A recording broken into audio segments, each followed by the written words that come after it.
The alarm clock buzzed at 5:30 in the morning, but 12-year-old Maya was already awake. She had been awake for the past hour, actually. The thin blanket she shared with her younger brother wasn't doing much against the cold that seeped through the cracks in their apartment walls. Winter in Chicago was brutal, especially when you couldn't afford to keep the heat on all night. She quietly slipped out of bed, careful not to wake her brother. Her mother was already in the kitchen, or what passed for a kitchen in their small place. The smell of watered-down oatmeal filled the air. It wasn't much, but it was warm, and that's all that mattered on mornings like this. "Good morning, sweetheart," her mother said softly, her voice tired but warm. There were dark circles under her eyes, darker than usual. Maya knew her mother had been up most of the night again. The pain in her kidneys was getting worse, but they couldn't afford the treatments the doctors recommended. Not yet, anyway. "Morning, Mom," Maya replied, giving her a quick hug. She could feel how thin her mother had become. It scared her, but she never let it show. Someone had to stay strong in this family, and lately that someone was her. Maya got ready for school in record time. Her school uniform was clean but faded from too many washes. There was a small tear near the hem that she had sewn up herself using a YouTube tutorial. Her sneakers were another story. The soles were coming apart, and she had used duct tape to hold them together. It wasn't pretty, but it worked. Mostly. Before leaving, she grabbed the small lunch her mother had packed. A peanut butter sandwich and an apple. Simple, but she was grateful for it. She knew some kids at school didn't even get that much. "I'll be home late today, Mom," Maya said as she headed toward the door. "Mrs. Park needs me at the store until 6. Her mother's face fell slightly. "That's such a long day for you, baby. You should be playing with your friends, not working." Maya forced a smile. "I like working at the store. Mrs. Park is nice, and besides, we need the money." She didn't mention that she had also picked up extra shifts on weekends. Her mother worried enough as it was.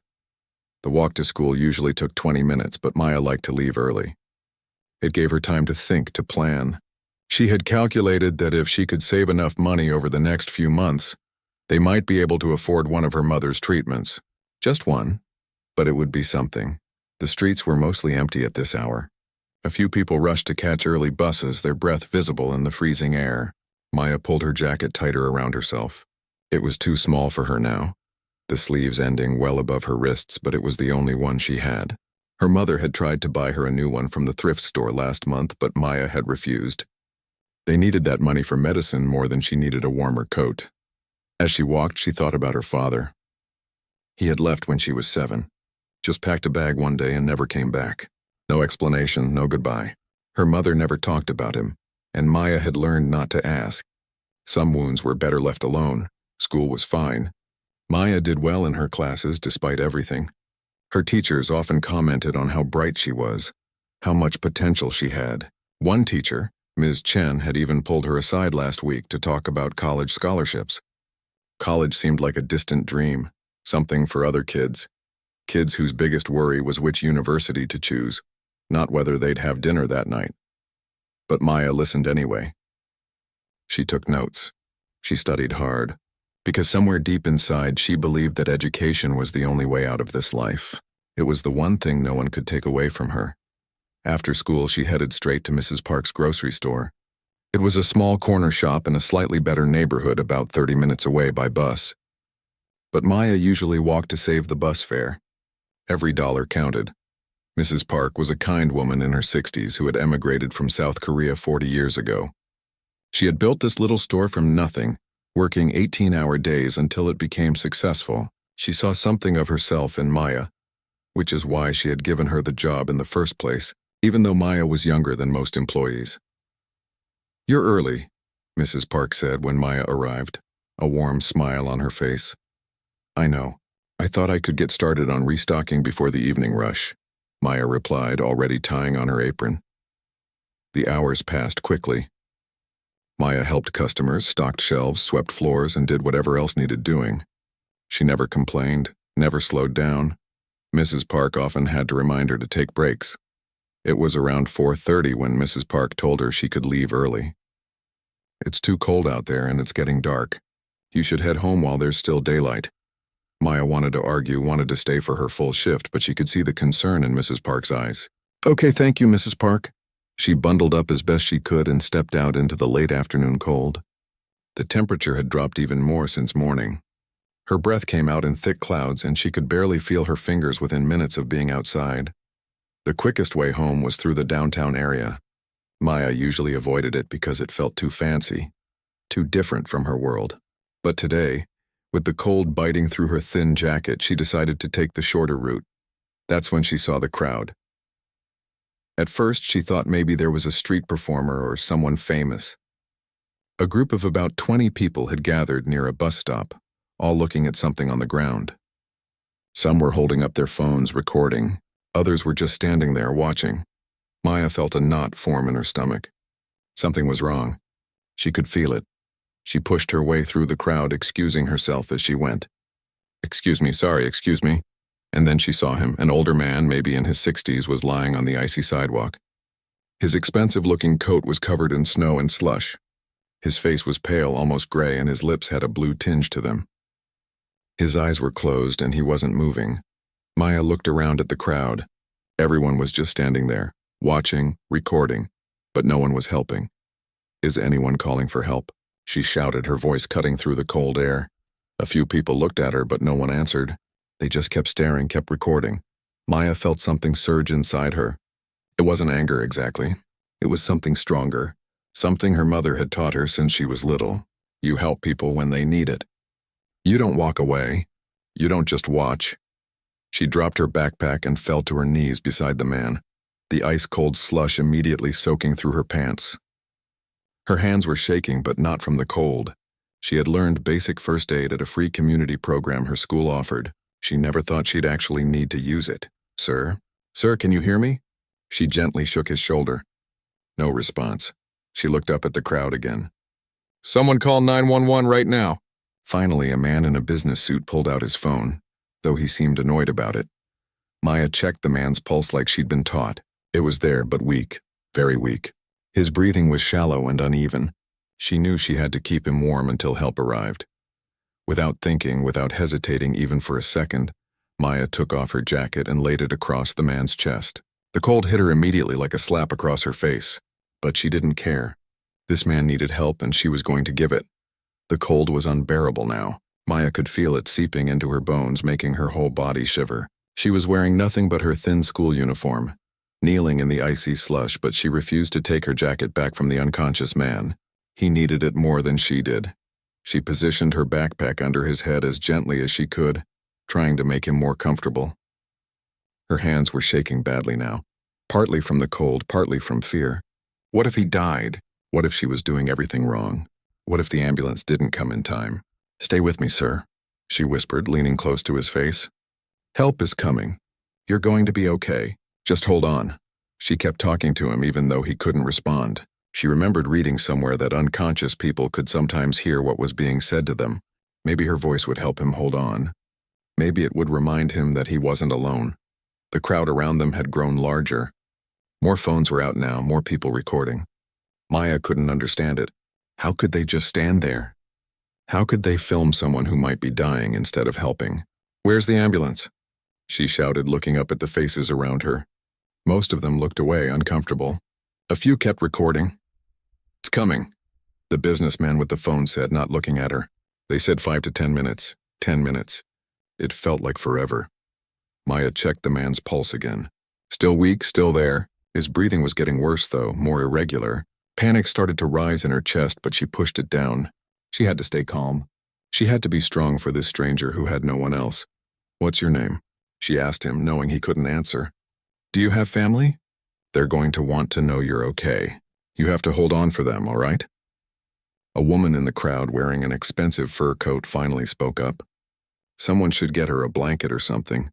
The poor child is freezing, but no one moved. No one offered their coat. They just kept watching, kept recording, kept being spectators to someone else's emergency. Maya felt anger flash through her hot and sudden, but she didn't have time for anger. This man needed her attention, not her rage at the people around them. She rubbed the man's hands, trying to keep his circulation going. His fingers were ice cold, and she realized he wasn't wearing gloves. A rich man, judging by his expensive coat and the gold watch on his wrist, and he didn't have gloves in this freezing weather. It seemed strange, but then again, nothing about this situation was normal. "I'm Maya," she told him, still talking. "I'm 12 years old. I know that's young, but I know what I'm doing. Well, sort of. I took a first aid class at school. It was free. In the gym every Tuesday for 6 weeks. I almost didn't go because I had work, but my mom made me. She said knowledge is something no one can take from you. I'm really glad I listened to her now. She was rambling, she knew, but it helped. It kept her focused, kept her from thinking about how cold she was, how scared she was. My mom is sick too, she continued, her teeth chattering now. She has kidney problems. We can't afford the treatment she needs, but we're managing. We always manage somehow. That's what she taught me. No matter how bad things get, you just keep going. You keep fighting. In the distance, Maya finally heard it. The wail of a siren. Relief flooded through her so intensely that tears sprang to her eyes. Help was coming. Real help, not just her and her basic first aid training. The ambulance pulled up and 2 paramedics jumped out, grabbing their equipment.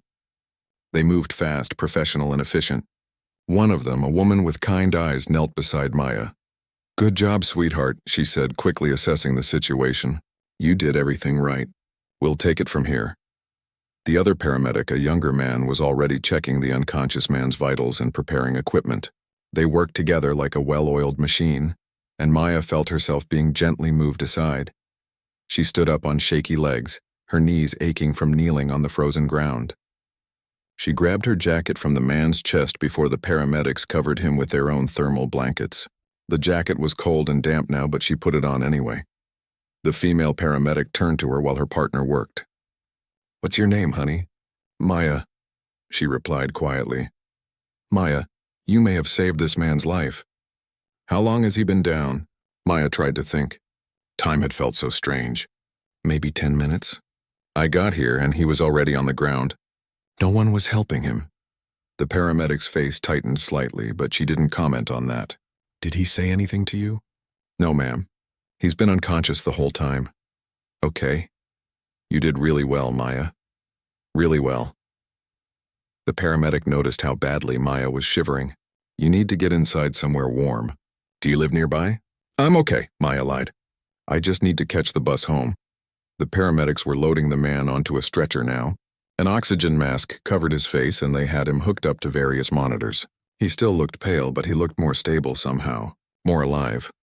The male paramedic called out, "We need to move now." They loaded him into the ambulance with practiced speed. The female paramedic paused before climbing in. "Maya, right? You're a brave girl. Don't forget that." Then they were gone, sirens blaring, weaving through the evening traffic toward the nearest hospital. The crowd started to disperse almost immediately, as if a show had ended. People pocketed their phones and went back to their own lives, their own problems. Within minutes, Maya was standing alone at the bus stop, shivering violently, her pants soaked through with icy water. She looked down at her watch, a cheap plastic thing that had been a birthday gift from her mother. 6:15. She was supposed to be home by now. Her mother would worry. She also realized that she had stayed at the scene much longer than her shift at Mrs. Park's store would have allowed. She had missed out on that income, that money they desperately needed. But somehow, standing there in the cold, she couldn't bring herself to regret it. That man had needed help, and she had given it. That was what mattered. That was what her mother would have wanted her to do. The bus finally arrived, and Maya climbed on, grateful for the warmth inside even though it was crowded. She found a spot to stand, holding on to the pole with numb fingers. Around her, people talked on phones, listened to music, stared at their screens. Normal people doing normal things, completely unaware that she had just knelt in the freezing cold trying to save a stranger's life. When she finally got home, her mother was waiting by the door, worry etched across her tired face. "Where have you been? I was so worried." Maya collapsed into her mother's arms, suddenly exhausted. The adrenaline that had kept her going was wearing off, and everything hurt. Her knees, her hands, her whole body from the cold. "I helped someone, Mom," she said quietly. "There was a man and he collapsed and no one else would help him. So I did. I used what I learned in that first aid class." Her mother pulled back to look at her, taking in her wet pants, her disheveled appearance, the exhaustion in her eyes. Instead of scolding her for being late, instead of worrying about the lost work hours, her mother's eyes filled with tears. "I'm so proud of you, sweetheart," she whispered, pulling Maya close again. So proud. That night, Maya took a hot shower, the warmest one they could afford, trying to chase away the lingering cold. As she lay in bed next to her sleeping brother, she thought about the man. Was he okay? Would he survive? She would probably never know. He was just a stranger after all, and she was just a girl from the South Side who had happened to be in the right place at the right time. She closed her eyes and hoped, with everything in her, that he would be all right, that her choice to help, to not walk away like everyone else, had made a difference. She had no idea that in 3 weeks, everything in her life was about to change. 3 weeks passed, and Maya tried her best to forget about that freezing afternoon. Life had a way of moving forward whether you were ready or not, and right now life was moving in the wrong direction. Her mother had collapsed at work 2 days after Maya saved the stranger. The kidney infection had spread and she needed emergency treatment. The hospital bill was terrifying. Even with payment plans and financial assistance, they were drowning in debt that seemed impossible to climb out of. Maya had picked up even more hours at Mrs. Park's store. She was now working until midnight most nights, restocking shelves and cleaning after the store closed. Her grades were slipping badly. Last week, she had actually fallen asleep during math class. Ms. Chen had woken her gently and asked if everything was okay at home. Maya had lied and said she was fine, just tired from studying. The truth was much harder to explain. How do you tell your teacher that you're working 40 hours a week at 12 years old? That you're trying to figure out how to keep your family from becoming homeless? That you're so tired you sometimes forget what day it is? Her mother felt terrible about it. You shouldn't have to do this, she would say, tears in her eyes. You're just a child. This is my job, not yours, but Maya would just hug her and say, we're a team, Mom, we take care of each other. On this particular Saturday, Maya was at the store earlier than usual. Mrs. Park had asked her to come in at noon instead of her usual 3 o'clock start time. Something about inventory that needed to be done before the weekend rush. Maya was mopping the floor near the front of the store when the bell above the door chimed. She looked up, ready to greet a customer with her practiced smile, but the words died in her throat. 2 men had entered the store. One was older, maybe in his 60s, wearing an expensive suit that probably cost more than Maya's family paid in rent for a year. The other was younger, maybe 30, also in a suit, carrying a leather briefcase that looked brand new. Mrs. Park came rushing out from the back room. Maya had never seen her move so fast. Mr. Harrison. What an honor. What brings you here? Mr. Harrison. The name meant nothing to Maya, but clearly it meant something to Mrs. Park. The older woman was actually nervous, smoothing down her apron and pushing her hair back. The older man smiled warmly at Mrs. Park. It's good to see you again, Mrs. Park. Your store looks wonderful as always. His voice was kind, cultured, the voice of someone who was used to being listened to. Then his eyes scanned the small store, moving past the shelves, past the register, until they landed on Maya. His whole face changed. His eyes went wide and something that looked like relief washed over his features. That's her, he said softly, his voice catching slightly. That's the girl. Maya's mop clattered to the floor. Her hands had gone numb. Suddenly she recognized him. The pale face now healthy and tan. The expensive coat now replaced with an expensive suit. It was him. The man from the bus stop. He was alive. He was walking. He was here. Mr. Harrison approached her slowly, carefully, as if she were a frightened animal that might bolt. Maya felt frozen to the spot, unable to move, unable to speak. Hello, he said gently when he reached her. Do you remember me? Maya nodded, her throat tight. The bus stop, she managed to whisper. Are you okay? His eyes filled with tears, actual tears, and Maya felt her own eyes start to burn in response. I'm okay because of you, he said. The doctors told me that if I had been there even 5 minutes longer without help, I wouldn't have made it. You saved my life, young lady. Anyone would have done the same, Maya said, her voice barely audible. But they didn't, Mr. Harrison replied. And there was something heavy in his voice. There were over 20 people there that day. The hospital showed me the security footage from across the street. 23 people to be exact. And every single one of them just stood there watching me die, recording it on their phones. But not you. You didn't hesitate. You gave me your jacket when you were freezing yourself. Maya didn't know what to say to that. The whole situation felt surreal, like something from a movie, not real life.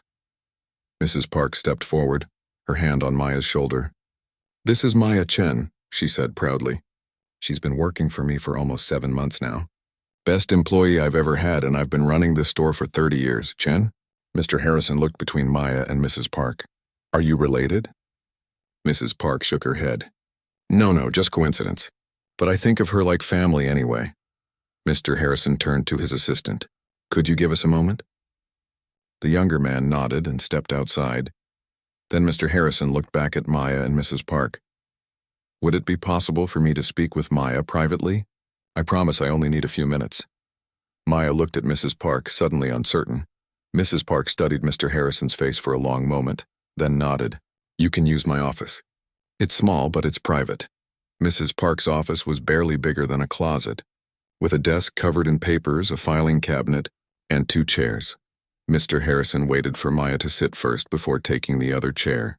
He looked almost comical in the tiny space, this obviously wealthy man in his expensive suit, but his face was nothing but serious and kind.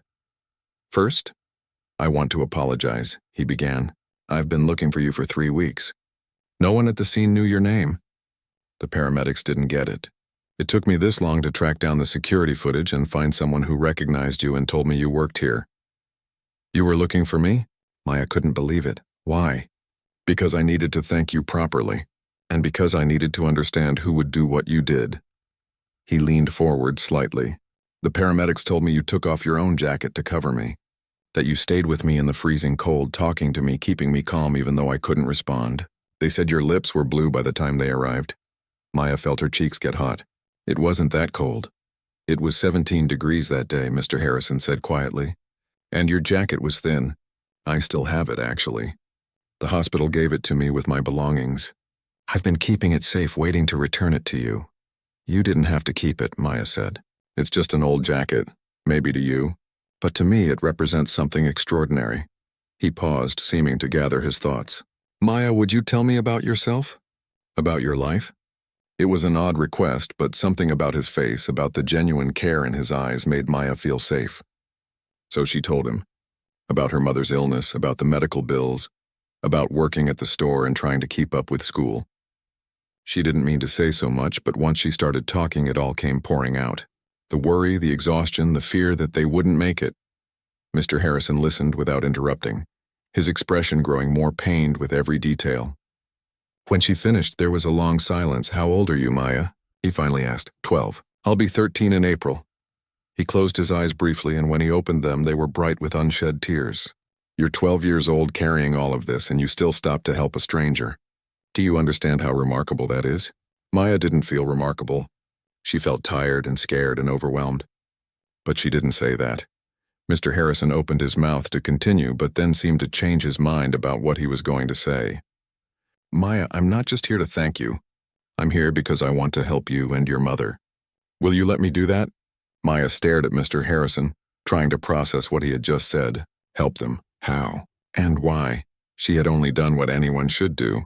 At least that's what she believed. "I don't understand," she said quietly. "You don't even know us." Mr. Harrison leaned back in the small chair, and for a moment he looked very tired. Not physically tired, but tired in a deeper way, like someone carrying a heavy weight for a very long time. "You're right. I don't know you, but I know what you did, and that tells me everything I need to know about who you are." He paused, choosing his words carefully. "Maya, do you know who I am? What I do?" She shook her head. "Mrs. Park called you Mr. Harrison, that's all I know." A small smile crossed his face. "That's refreshing, actually. My name is Robert Harrison. I own a technology company called Harrison Technologies. We make software and computer systems for businesses. The company is quite successful." Maya nodded, still not understanding where this was going. "That morning when I collapsed," he continued, his voice becoming softer, "I had just finished a business meeting. I had closed a deal worth $50 million. $50 million, Maya. Can you even imagine that much money?" She couldn't, honestly. $50 million was so far beyond her reality that it might as well have been $1 trillion. I was walking to my car, feeling proud of myself, thinking about how successful I was. And then my heart just stopped working properly. I fell right there on that sidewalk, surrounded by people in one of the busiest parts of the city. His voice caught slightly. And nobody helped me. Nobody even tried. They just pulled out their phones and watched. Maya felt that familiar anger rise in her chest again, the same anger she had felt that day. But then you came, Mr. Harrison said. His eyes locked on hers. A 12-year-old girl who was already freezing, who was already struggling with problems that would break most adults. And you didn't hesitate. You didn't pull out your phone. You didn't walk away. You helped? It was the right thing to do, Maya said simply. Yes, it was. But knowing what's right and actually doing it are two very different things, especially when doing the right thing costs you something. He gestured to her wet pants, still damp from where she had knelt in the slush. You gave up your warmth, your safety, your time. You asked for nothing in return. The assistant knocked on the door and peeked in. Sir, I have the documents ready when you need them. Thank you. David, just a few more minutes. Mr. Harrison turned back to Maya. I've spent the last 3 weeks since that day thinking about my life, really thinking about it maybe for the first time in years. He stood up and walked to the small window that looked out over the street. I have more money than I could spend in 10 lifetimes. I have a company with thousands of employees. I have houses, cars, investments, and none of it, not a single dollar of it, could save me that day. But you did. You with your worn-out jacket and your too small shoes and your huge heart. Maya felt tears pricking at her eyes. She didn't know why his words were affecting her so much. I called my doctor after I was released from the hospital, Mr. Harrison continued. Asked him about your mother's condition based on what the paramedics had told him, you said. He made some calls, got her medical records with permission. Maya, your mother needs treatment that costs about $70,000. Treatment that could save her life or at least give her many more good years. $70,000. Maya felt the number like a punch to her stomach. It might as well have been 70 million. There was no way they could ever afford that. I've already spoken with the best kidney specialist in Chicago, Mr. Harrison said, turning back to face her. Dr. Patricia Lynn at Northwestern Memorial. She's reviewed your mother's case and she believes she can help. The treatment is complex, but it has a very high success rate. Maya's hands started shaking. Mr. Harrison, we can't afford that. We can barely afford our rent. I know. That's why I'm going to pay for it. The world seemed to tilt sideways. Maya gripped the edge of the desk to steady herself. What? I'm going to cover all of your mother's medical expenses. The treatment, the medications, the follow-up care, everything. And before you say no, before you tell me it's too much, I need you to understand something. He knelt down so he was at eye level with her. This isn't charity. This is gratitude. You gave me my life back. Let me give your mother hers. Tears were streaming down Maya's face now. She couldn't speak, couldn't form words. It was too much, too overwhelming. There's more, Mr. Harrison said gently. I'm setting up an education fund for you. From now through college, including graduate school if that's what you want. You shouldn't have to work at 12 years old, Maya. You should be studying, playing, being a kid. I can't accept this, Maya finally managed to say. It's too much. We're strangers. You don't owe us anything. You're wrong about that last part. I owe you everything. He reached into his pocket and pulled out a handkerchief, offering it to her. I also spoke with a real estate agent friend of mine. There's an apartment building I own in a better neighborhood. 2-bedroom, good heating, safe area. You and your family can live there rent-free for 5 years. That should give you time to get stable. Maya couldn't stop crying now. It was like every bit of stress, every sleepless night, every moment of fear and worry from the past year was pouring out of her all at once. Mrs. Park must have heard her crying because she burst into the office looking concerned. Maya, what's wrong? What did you say to her? She looked at Mr. Harrison with protective anger. It's okay, Maya said through her tears. It's good tears, Mrs. Park. He's going to help my mom. He's going to help us. Mrs. Park's expression softened and she pulled Maya into a tight hug. Oh, sweetheart. Oh, thank goodness. Mr. Harrison stepped back, giving them space. After a moment, he spoke again. Maya, there's one more thing. Something I need to tell you, but it's private. Very private. Would you be willing to hear it? Maya wiped her eyes with the handkerchief and nodded. Mrs. Park looked uncertain but stepped back. I'll be right outside if you need me. After Mrs. Park left, Mr. Harrison sat back down. His hands were clasped together tightly, and Maya noticed they were shaking slightly. He suddenly looked older, more vulnerable. What I'm about to tell you, I haven't told anyone else. Not my doctor, not my family, not even David out there. He took a deep breath. That morning when I collapsed, I wasn't just walking to my car after a meeting. I was walking to my lawyer's office. He paused and Maya waited, sensing that whatever he was about to say was important. I was going to finalize my will, he continued, his voice barely above a whisper. And then I was going to drive to a place I knew, a quiet place, and I was going to end my life. Maya's breath caught in her throat. She felt like she couldn't breathe. I had pills in my car, he said, tears now running down his own face. I had written letters to my children, to my business partners. I had planned everything. Because despite all my money, despite all my success, I felt like I had nothing left to live for. But why? Maya asked, her voice small and broken. Mr. Harrison looked at her with eyes full of pain and regret. Because I spent my whole life building a business and forgot to build a life. My wife died 2 years ago. Cancer. And I realized too late that I had worked so much, been gone so much that I barely knew her. My children, they're grown now and they don't speak to me. I missed their childhoods, Maya. I missed everything that mattered because I was too busy making money. He wiped his eyes roughly. I felt so alone, so empty that death seemed like the better option. And then my heart attacked me before I could do it myself. Ironic, isn't it? Maya didn't know what to say. She was 12 years old, and this successful, wealthy man was telling her he had wanted to die. It was too heavy, too sad. But then I woke up in the hospital, Mr. Harrison said, his voice becoming stronger. And the first thing the doctor told me was about you. Mr. Harrison's voice trembled as he continued. The doctor told me that a young girl had stayed with me, that she had talked to me the whole time even though I couldn't respond. She told me I was going to be okay, that help was coming, that I wasn't alone. The paramedics said you held my hand, Maya. You didn't leave me. Maya remembered that moment so clearly. The cold, the fear, the desperate hope that he would survive. She had held his hand because she didn't want him to die alone. Because everyone deserves someone in their darkest moment. When I heard that, something broke inside me. Or maybe something healed. I don't know. He looked at her with such intensity that Maya felt like he could see straight into her soul. You weren't there by accident, Maya. I don't believe in coincidences anymore. You were meant to find me. You were meant to save me. I'm just a regular girl, Maya whispered. I'm nobody special. You're wrong about that. You're so wrong. He leaned forward, his voice fierce now. You showed me something I had forgotten existed. Pure, selfless compassion. You didn't know who I was. You didn't know if I was rich or poor, good or bad. You just saw someone who needed help and you gave it.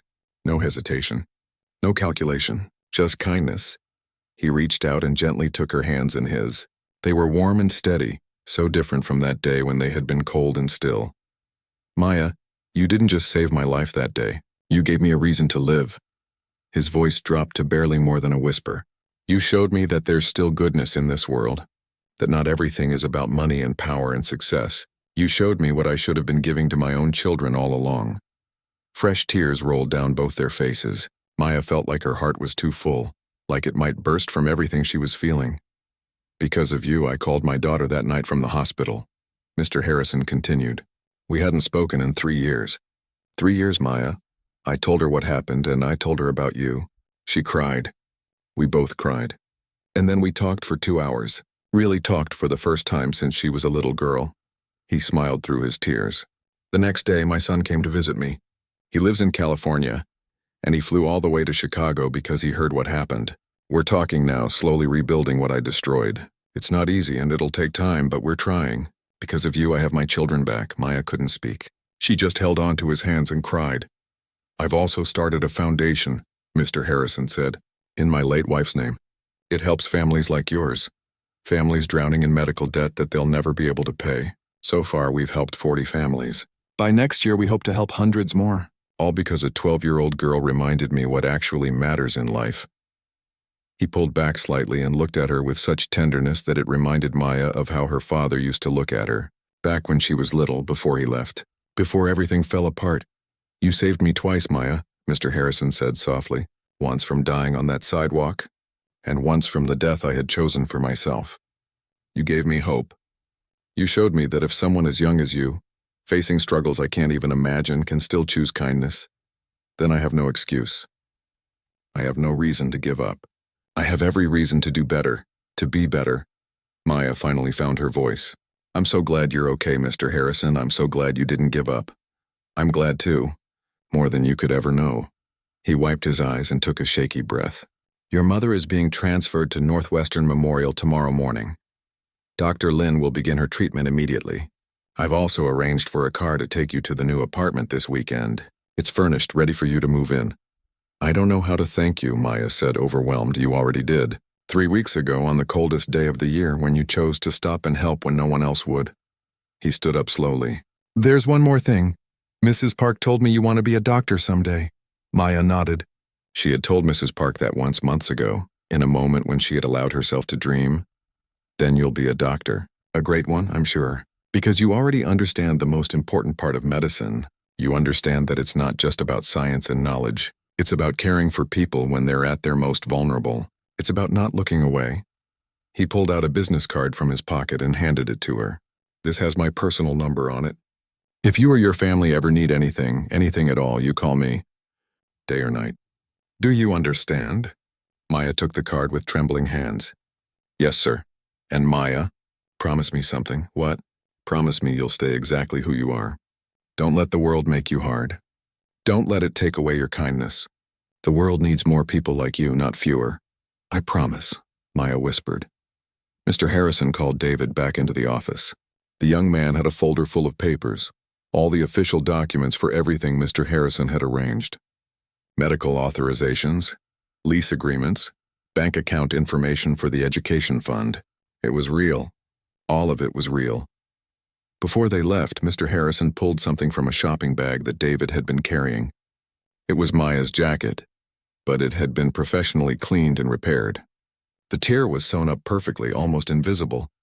I had it fixed, he said, handing it to her. I hope you don't mind. I wanted to return it to you in better condition than you gave it to me. Maya hugged the jacket to her chest. It smelled clean and fresh, not like the thrift store smell it usually had. Thank you, she said. For everything. For giving me hope, too. Mr. Harrison's eyes filled with tears again. You're very welcome, sweetheart. After they left, Mrs. Park found Maya sitting in the office, still holding her jacket, tears streaming down her face. The older woman sat beside her and pulled her into a hug. It's going to be okay now, Mrs. Park said softly. Your mother is going to get better. You can be a kid again. Maya nodded against her shoulder. Mrs. Park, can I still work here sometimes? Not for money, just to help? I like being here. I like spending time with you. Mrs. Park laughed through her own tears. Of course, sweetheart. You're always welcome here. Always. That evening, Maya ran home faster than she had ever run before. She burst through the apartment door, breathless and excited, and found her mother sitting on the couch, looking tired and worried as always. Mom, Maya shouted. Mom, something amazing happened. Her mother looked up, startled. What is it? What's wrong? Nothing's wrong. Everything's right. Everything's finally right. Maya collapsed onto the couch beside her mother and told her everything. About Mr. Harrison, about the treatment, about the new apartment, about all of it. Her mother listened with wide eyes, her hand over her mouth, tears streaming down her face. When Maya finished, her mother pulled her into the tightest hug she had ever given. My brave girl, she whispered. My beautiful brave girl. I'm so proud of you. So incredibly proud. They held each other and cried happy tears for the first time in longer than Maya could remember. The next morning, Maya's mother began her treatment at Northwestern Memorial. Dr. Lin was everything Mr. Harrison had promised. Kind and competent and optimistic. The treatment would take months, but the prognosis was good. Very good. The weekend came and they moved into the new apartment. It was in a neighborhood with trees and safe streets. Maya's brother got his own room for the first time in his life. There was heat that worked, windows that didn't leak cold air, and a kitchen where they could actually cook real meals. 5 years passed like pages in a book. Maya's mother made a full recovery, eventually going back to work at a job she loved. Maya graduated at the top of her high school class, just as Mrs. Park had always said she would. She received a full scholarship to college, though she didn't need it because of the fund Mr. Harrison had set up. She decided to study medicine, just like she had always dreamed. Mr. Harrison became a fixture in their lives, almost like a grandfather. He attended Maya's school events, celebrated holidays with them, and slowly became part of their little family. His own children forgave him, and he worked hard every day to be the father he should have been years ago. On the 5-year anniversary of that cold December day, Maya and Mr. Harrison met at the same bus stop where it had all happened. It had become their tradition, a way to remember and honor the moment that changed both their lives. "I think about that day often," Mr. Harrison said, his arm around Maya's shoulders. She was 17 now, tall and confident, but still the same kind girl she had always been. "Me too," Maya replied. "Sometimes I wonder what would have happened if I had walked a different way home that day. But you didn't. You walked this way. You stopped. You helped." He looked at her with such love and pride. "You taught me that the greatest wealth anyone can have isn't in a bank account. It's in the compassion we show to others, especially strangers in their darkest moments." Maya smiled. "You taught me something too. You taught me that it's never too late to change, to choose life, to choose love. You taught me that one moment of kindness can ripple out in ways we can't even imagine." They stood there together in the winter cold. Two lives forever intertwined by a single choice on a freezing December afternoon. A choice that proved that sometimes, saving someone's life means giving them a reason to keep living. And sometimes the person doing the saving gets saved too.